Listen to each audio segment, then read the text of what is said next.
گزارے کیسے زندگی، آؤ علماء سے پوچھ لیں، آئے جو مشکل پیش کوئی، آؤ علماء سے پوچھ لیں۔ الحمدللہ رب العالمین والصلاة والسلام علی سید الانبیاء والمرسلین، اما بعد فاعوذ باللہ من الشیطان الرجیم، بسم اللہ الرحمن الرحیم۔ الصلاة والسلام علیک یا رسول اللہ، الصلاة والسلام علیک یا رسول اللہ، الصلاة والسلام علیک یا حبیب اللہ، الصلاة والسلام علیک یا حبیب اللہ، الصلاة والسلام علیک یا نبی اللہ، الصلاة والسلام علیک یا نبی اللہ، وعلی آلک واصحابک یا نور اللہ۔ وعلی آلک واصحابک یا نور اللہ۔ الحمدللہ دارالفتاح علیہ سنت سلسلے کے ساتھ ایک مرتبہ پھر حاضر ہیں۔ آپ کی کالز اور کچھ ویڈیو سوالات بھی سلسلے کا حصہ ہوں گے۔ آپ اول تا آخر سلسلہ دیکھنے کی نیت فرما لیجئے، جو باتیں سنتے جائیں حتی الامکان ان کو لکھنے کی کوشش کیجیے، جو سمجھ نہ آئے بعد میں مفتیان کرام سے دارالفتاح علیہ سنت کے نمبر پر رابطہ کر کے پوچھ لیجئے۔ حصول برکت کے لیے درود پاک کی فضیلت سنتے ہیں۔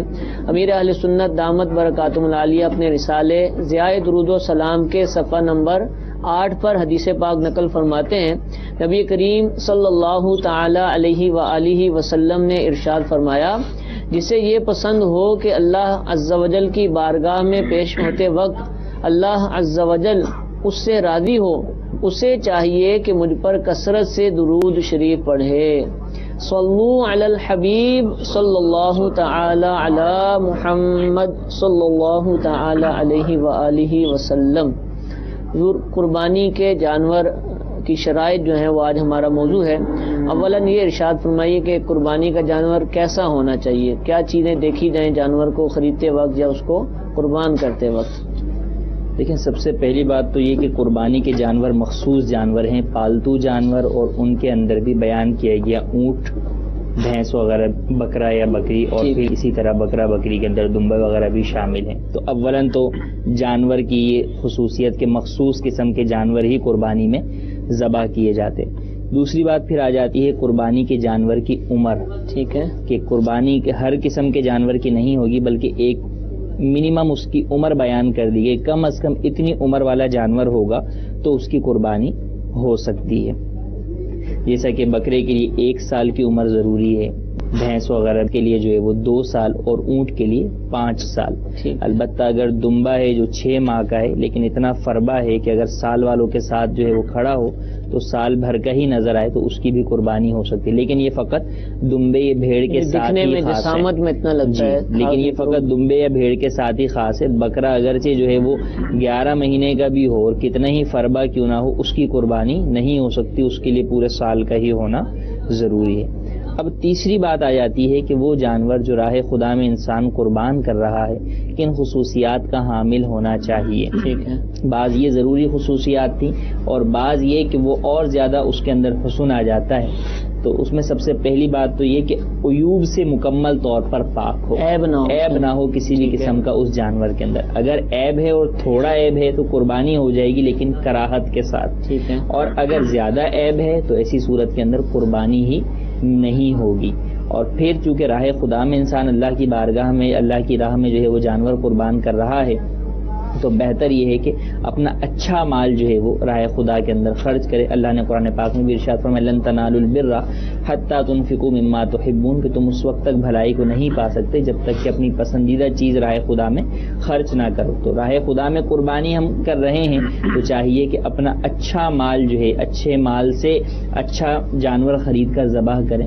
تو اب حدیث پاک کے اندر اس طرف بھی اشارہ کیا کہ فربا جانور ہو تو جو ہے وہ فربا جانور کی قربانی کی جائے. فربا یعنی موٹا تازہ جو ہے وہ جانور ہو. خوبصورت جانور بھی جو ہے وہ لیا جاتا ہے, مہنگا بھی ہوتا ہے, لوگ لیتے بھی ہیں. لیکن اب ان تمام خصوصیات میں, صفات کے اندر, جب آپ جانور جو ہے وہ فربا بھی لے رہے ہیں, خوبصورت بھی لے رہے ہیں, مہنگا بھی لے رہے ہیں, اب نیت پر غور کر لینا چاہیے کہ آپ کی نیت کیا ہے. جانور میں تو تمام صفات آپ نے کر لی پوری, لیکن یہ نیت, یہ ساری چیزیں کیوں کی ہیں ہم نے؟ کیا لوگوں کو دکھانا مقصود ہے یا حکم شریعت پر عمل کرنا مقصود ہے اور راہ خدا میں پسندیدہ مال خرچ کرنا مقصود ہے؟ یہ اچھی نیتیں ہوں گی تو انشاءاللہ ثواب ملے گا. حضور عیب سے پاک ہو, یہ مفتی صاحب نے ابھی جواب دیا کہ عیوب سے پاک ہونا چاہیے, خوبصورت جانور ہونا چاہیے. جس وقت خریدا تھا, ظاہر سی بات ہے مسلمان ہے, جائے گا تو ان چیزوں کا اعتبار کرے گا, عیب سے پاک جانور ہی خریدا جائے گا, گھر میں لائے گا. اب کئی دن پہلے جانور لے آتے ہیں, یا بالفرض آخری دن ہی لے کر آئے, ایک دن پہلے ہی لے کر آئے, قربانی کرنے سے پہلے اس میں عیب پیدا ہو گیا, تو کیا اب اس کو دوبارہ نیا جانور خریدنا پڑے گا؟ کیونکہ عیب اگر مثال کے طور پہ کوئی زخم لگا تو ایک دن میں تو ٹھیک نہیں ہوگا, کافی دن لگتے ہیں اس کے اندر, اور کیا کرے؟ کیونکہ اب پیسوں کا بھی مسئلہ ہے کہ بہت مہنگے جانور آتے ہیں. ایسی صورت میں حکم شریعت کیا ہے اس کے اوپر؟ جب جانور اس نے خریدا تھا تو اس وقت تو بے عیب جانور تھا. اب جب جانور لے کر آ گیا, اب گھر آ کر جانور میں کوئی ایسا عیب پیدا ہو گیا جس کی وجہ سے قربانی نہیں ہو سکتی. اب اگر یہ شخص صاحب نصاب ہے تو اس پہ لازم ہے کہ یہ دوسرا جانور لے کر آئے گا اور دوسرے جانور کی قربانی کرے گا. ٹھیک ہے. اور اگر یہ شخص صاحب نصاب نہیں ہے, شرعی فقیر تھا, اس نے جانور خریدا تھا, تو اب یہ اسی جانور کی قربانی کرے گا. ٹھیک ہے. غنی ہے جس پر قربانی واجب, جو غنی ہے جس پر قربانی واجب تھی, وہ بے عیب جانور لے کر آیا, اب اس میں عیب پیدا ہو گیا, اور عیب بھی ایسا پیدا ہوگا جس سے قربانی نہیں ہو سکتی. ٹھیک ہے. اب بھی یہ صاحب نصاب ہے تو اس پہ لازم ہوگا کہ وہ جو پہلا والا جانور ہے جس میں عیب پیدا ہو گیا, اسے سنبھال کے اگلے سال تک رکھے گا یا اسے بیچ سکتا ہے؟ جو لے کر آیا, یعنی اس کو جس میں عیب پیدا, لایا تو قربانی کے لیے تھا, اب غنی شخص سے وہ دوسرا جانور قربان کر رہا ہے, تو پہلا والا بیچ سکتا ہے یا نہیں بیچ سکتا؟ ہاں, جو پہلا والا جانور اب اس کے پاس ہے جس میں عیب پیدا ہو گیا تھا, اب اس کو وہ فروخت بھی کر سکتا ہے, چاہے تو اپنے پاس رکھ بھی سکتا ہے, پالنا چاہے تو پال بھی سکتا ہے. عمر بیان کی کہ بکرا 1 سال کا ہو, تو عمر کا کیا معاملہ ہے؟ اگر ہم نے تو نا کہ اچھا مال خرچ کرنا ہے, فربا ہونا چاہیے, تو کیا عمر کم ہو تو ایک مہنگا جانور کوئی خرید کے لے آتا ہے, 8 ماہ کی عمر کی کوئی بڑا جانور لے آیا, بہت ہی مہنگا لے آئے, تو اتنا زیادہ اس نے مال لگا تو دیا ہے, تو عمر کا کیا تعلق ہے اس کے اندر؟ دیکھیں, پچھلے سلسلے میں بھی ہماری اس پر گفتگو ہوئی تھی, ابھی بھی کچھ مختصر اس پر اشارتاً بات ہوئی ہے کہ اصل قربانی سے جو مقصود ہے وہ حکم الہی کو بجا لانا ہے, یعنی شریعت مطہرہ کی طرف سے مقرر کردہ حکم کو پورا کرنا ہے. تو اب ایسا نہیں ہو سکتا کہ بندہ قربانی تو کرے لیکن اپنی مرضی سے جو چاہے قربانی کر دے. بہت قیمتی جانور ہے لیکن وہ ان جانوروں سے ہٹ کرے کہ جن جانوروں کی قربانی کا حکم دیا گیا. مثلاً یہ جو ذکر کیے گئے قربانی کے جانور, ان کے علاوہ کوئی دوسرا جانور, قیمتی ترین جانور کسی نے لیا, تو ظاہر ہے کہ اس کی قربانی جو ان مقرر کردہ جانوروں کے علاوہ جانور ہیں, یعنی جو گائے, بکری, اونٹ اور ان کے ساتھ جو تابع اور جانور ہیں, ان کے علاوہ کوئی دوسرا جانور لا کے قربانی کرتا ہے تو ظاہر قربانی اس کی طرف سے ادا نہیں ہوگی. تو یہ ضروری ہے کہ جو جانور ہم قربان کر رہے ہیں, شریعت مطہرہ نے جن جانوروں کا حکم دیا ہے وہی جانور قربان کیے جائیں گے. جیسے عیب کے حوالے سے بتایا کہ ایسا عیب پیدا ہو گیا کہ جو قربانی کے اندر مانع ہے, جس کے ذریعے سے قربانی ہو نہیں سکتی, زیادہ عیب اس کے اندر موجود ہے. اب اگرچہ کہ وہ جانور میں ایسا عیب ہے کہ بظاہر دیکھا جائے تو جانور ہے خوبصورت, ہے فربا, لیکن وہ عیب ایسا ہے کہ جس کی وجہ سے قربانی نہیں ہو رہی, تو شریعت مطہرہ کی طرف سے جو چیز اس کے پر لازم تھی, جو واجب تھی, وہ اس کے پر سے پورا نہیں ہوا. تو یوں ہی جانوروں کی عمر کا معاملہ ہے کہ یہ بھی منصوص ہیں حدیث میں, ان کے لیے منصوص یعنی جو شریعت کی طرف سے مقرر ہیں, اس پر نص آئی ہے حدیث میں مسن کے الفاظ آئے ہیں. ٹھیک ہے. یعنی مسن کا مطلب ہوتا ہے دانت گرانے والا, اور یہ جانور ان عمروں کے اندر عام طور پہ دانت گراتے ہیں. تو اسی سے فقہاء کرام نے عمر کو مقرر کیا کہ اس عمر کے جانور کو, اس جانور کی یہ عمر ہوگی تو اس کے دانت اس عمر کے اندر آ کے گریں گے. یعنی اب یہ اس جانور اتنے دانتوں کا ہوگا کہ جس کے ذریعے اس کی قربانی کی جا سکتی ہے. تو اس لیے حدیث پاک کے پیش نظر یہ ضروری ہے کہ ان جانوروں کی یہ عمریں کم از کم ہونی چاہیے. ٹھیک ہے. اب دانت گرانے پر ہے یا دانت جو ہمارے یہاں دانت نکلنے پر ہے؟ یعنی بسا اوقات لوگ یہ کہہ رہے ہوتے ہیں بھائی جانور کا ایک دانت گر گیا ہے, دوسرا گرنے والا, یا دونوں گر گئے ابھی نکلنے والے ہیں. بعض لوگ دھوکہ دہی کے اندر جو ہے وہ دانت توڑ بھی دیتے ہیں, یہ ظاہر کرنے کے لیے کہ دانت توڑ رہا ہے جانور. دیکھیں اصل میں جیسا کہ اصل چیز جو بیان کی گئی ہے وہ تو عمر بیان کی گئی ہے, ٹھیک ہے نا. تو اب یہ تو جو فن کے ماہرین ہوتے ہیں, یعنی ظاہر ہے کہ جو اس جانور کو جانتا ہے کہ اس کی عمر کیا ہے, دانتوں کو دیکھ کے اس کا منہ کھول کے پہچان لے گا. ورنہ بہت سارے وہ ہوتے ہیں کہ جو جانور خریدنے تو جائیں گے لیکن وہ جانور کی پہچان نہیں رکھتے, وہ جو بتا دے گا اگر وہ ماہر نہیں ہے تو وہ اس کے اوپر اعتماد بھی کر بیٹھتے ہیں. تو لہذا اصل اعتبار یہ عمروں کا ہے. یہ صرف ایک مثال کے طور پہ بیان کی گئی ہے کہ عام طور پہ ایسا ہوتا ہے. اگر بالفرض کسی کے ساتھ ایسا نہ بھی ہوا تو بھی اگر اس کی عمر پوری ہو چکی تو اس کی قربانی یہ ہو جائے گی. ٹھیک ہے. جانوروں کے عیوب بیان, جیسے عیب سے پاک ہو, اب تھوڑے سے ہم عیوب کا تذکرہ بھی کر لیتے ہیں جو عام طور پر دیکھے جاتے ہیں کہ یہ کہا جاتا ہے کہ لنگڑا جانور کے جس کا لنگڑا پن ظاہر ہو اس کو قربان نہیں کیا جائے گا. اس طرح کا مسئلہ ہم سنتے ہیں. اس سے کیا مراد ہے, یعنی اس کی وضاحت فرما دیں. ظاہر ہو سے کیا مراد ہے؟ کیونکہ لنگڑا پن تو چلنے سے پتہ چلتا ہے, تو چلنے میں وہ لنگڑاتا ہو یا کیا کیا کہیں گے اس حوالے سے؟ فقہاء کرام نے یہ بیان کیا, اب جس پاؤں سے وہ لنگڑا کے چل رہا ہے تو وہ پاؤں زمین پر رکھ کر نہ چل سکتا. ٹھیک ہے. لگائے تو لگ نہ پائے. جی جی, اس کے وزن سے نہ چل سکتا. ٹھیک ہے. تو یہاں وہ لنگڑا جانور مراد ہے. صحیح. اگر اس کے وزن سے چل رہا ہے لیکن لنگڑا کے چل رہا ہے, ٹھیک ہے, تو اس کی قربانی ہو جائے گی. ہے تو یہ بھی عیب لیکن اس کو جو ہے کم عیب شمار کریں گے, یعنی ایسا عیب نہیں ہے کہ اس کی قربانی نہ ہو. ٹھیک ہے.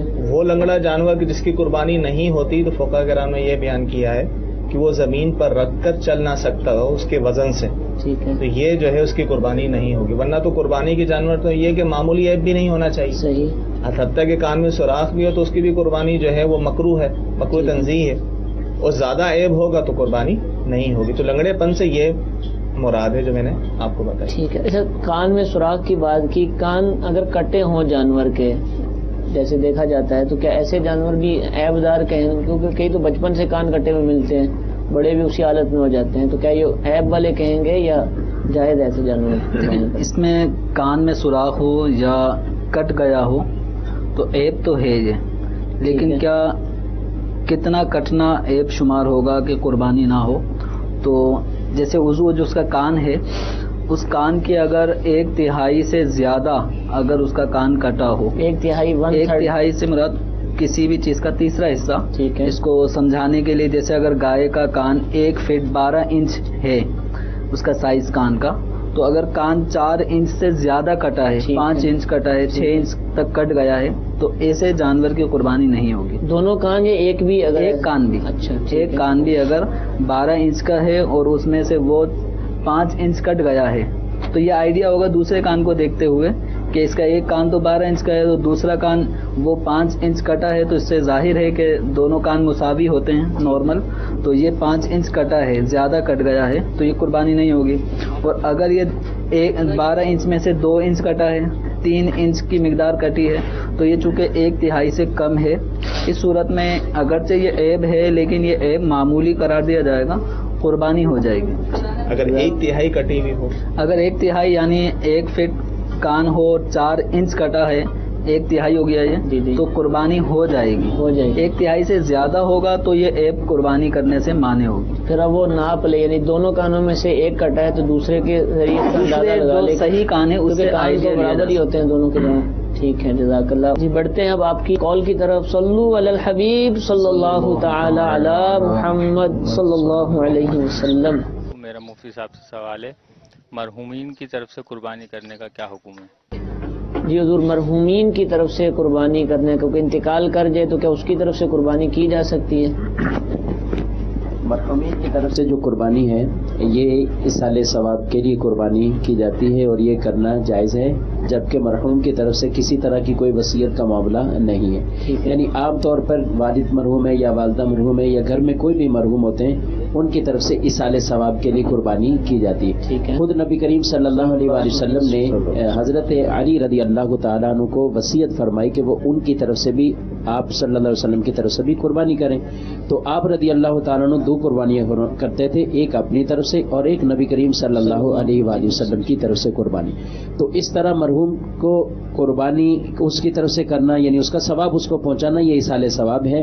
اور اہل سنت کے معمولات میں سے